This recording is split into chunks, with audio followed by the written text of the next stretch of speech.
Taste the Daily.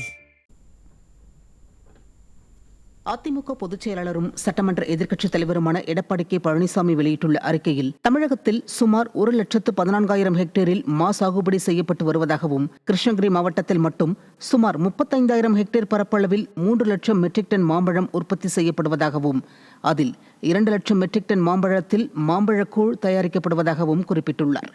இந்த ஆண்டு மாங்காய் மற்றும் மாம்பழத்தின் விலையில் கடும் வீழ்ச்சி ஏற்பட்டதாலும் மாம்பழக்கூழ் தயாரிக்க மாம்பழங்களை கொள்முதல் செய்வதில் பெரும் பின்னடைவு இருப்பதாலும் நஷ்டத்தை சரிக்கட்ட விடியா ஸ்டாலின் மாடல் அரசுக்கு கிருஷ்ணகிரி மாவட்ட ஆட்சித்தலைவர் மூலம் விவசாயிகள் மனு அளித்தும் இதுவரை முறையான நடவடிக்கை எதுவும் எடுக்கப்படவில்லை என அவர் குற்றம் சாட்டியுள்ளார்.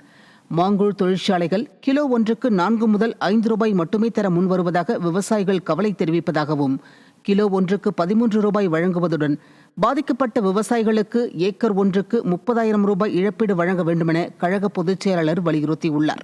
மாம்பழக்கூழுக்கான GST வரியை 5% குறைக்க வேண்டும் என்பன உள்ளிட்ட விவசாயிகளின் பிரச்சினைகளை போக்க முத்தரப்பு பேச்சுவார்த்தை என்று மாவட்ட நிர்வாகம் சார்பில் நாடகமாடுவதாகவும் இதுவரை எந்த தீர்வும் எட்டப்படவில்லை என்றும் அவர் விமர்சித்துள்ளார்.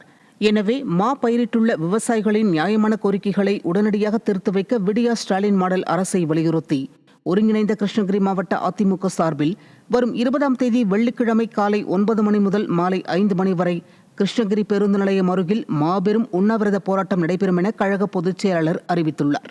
கழக துணை பொதுச் செயலாளர் KP முனுசாமி தலைமையில் நடைபெறும் இந்த உண்ணாவிரத போராட்டத்தில் கிருஷ்ணகிரி கிழக்கு மற்றும் மேற்கு மாவட்டங்களைச் சேர்ந்த கழக நிர்வாகிகள், தொண்டர்கள், மா விவசாயிகள், வியாபாரிகள், தொழிலாளர்கள் மற்றும் பொதுமக்கள் பெருந்திரளான அளவில் கலந்து கொள்ளுமாறு கழக பொதுச் செயலாளர் கேட்டுக் கொண்டுள்ளார்.